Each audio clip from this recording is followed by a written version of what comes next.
where are you from and what led you to this life of service? God, it seems so long ago now, but anyway, I'm from Dublin, Ireland, obviously, hence the accent, but you'd never guess. But yeah, my family are in law enforcement in Ireland, and it was 2015. It was in the run up to the elections. And of course, there's always drama in the run up to an election. So it was when the war on police officers kind of started.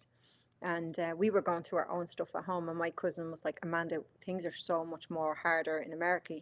Cops are being shot in their car while they're having lunch. And I think it was in Baton Rouge at the time, there was two officers killed. My memory serves me well. I think it was Baton Rouge. And he said, go online, he said, and see what it's about. So I did. I went online and I was heartbroken because I'd never seen, like, very rare a police officer dies in Ireland, is killed in Ireland. It's a really rare thing.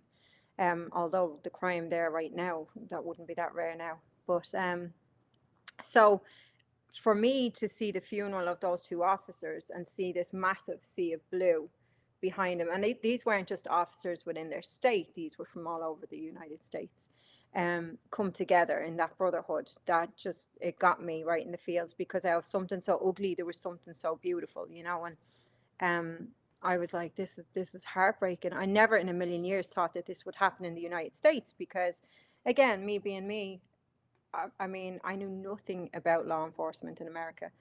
All I knew is you guys had guns and we didn't.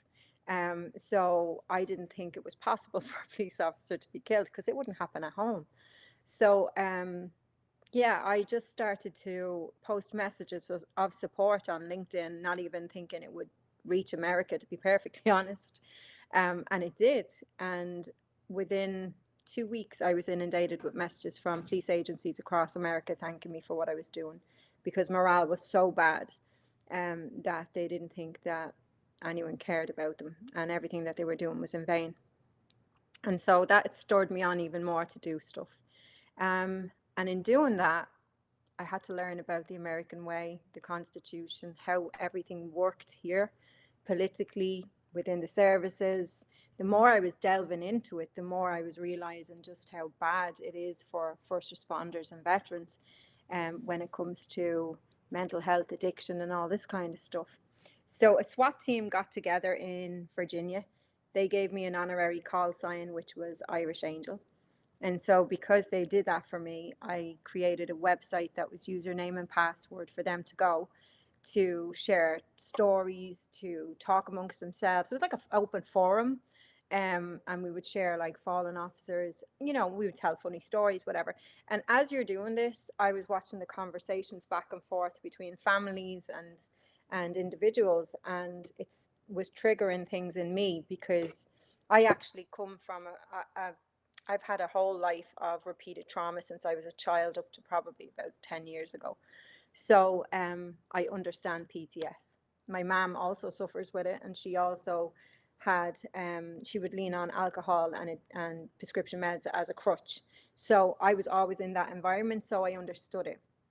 And so I was watching it and I was picking up on it all. And the more I delved into it, I knew the suicide rate was extremely high within the veteran community, but I didn't realize just how bad it was getting within law enforcement. And then back in 2015, it was probably half of what it is now. Like, it's increased tenfold. It's ridiculous. And so that's what kind of stirred me on to try and help. A friend of mine is the sheriff in Schenectady, New York. And at the time, he said, Angel, he says, you've all this following. What do you want to do with it? And I was like, well, I can't really do anything. I'm not from America. And he was like, no, but I am. He said, and I believe in you. He said, I see the impact you've had on people thus far. So, you do your research, and then we'll put together a nonprofit to be able to help people. So that's what we did. I went around to treatment facilities to see what the consensus was for help, being able to be boots on the ground to physically help people. Because I just didn't want to be another raise awareness kind of an organization. I wanted us to actually physically be able to help these people. So, and as I'm doing this, the following is growing more. I feel more like I'm nearly adopted into this family, right? And so when I was talking with these people, it was within these organizations, the treatment facilities that look after first responders. The consensus was that people, particularly in law enforcement, if you are sent for treatment out of state, that you can't. Sometimes they're already in financial difficulties because their mental health is not good. They could be drinking, they could be doing, what God knows, could be into gambling, whatever, but their funds is not good, and cops aren't making that much anyway.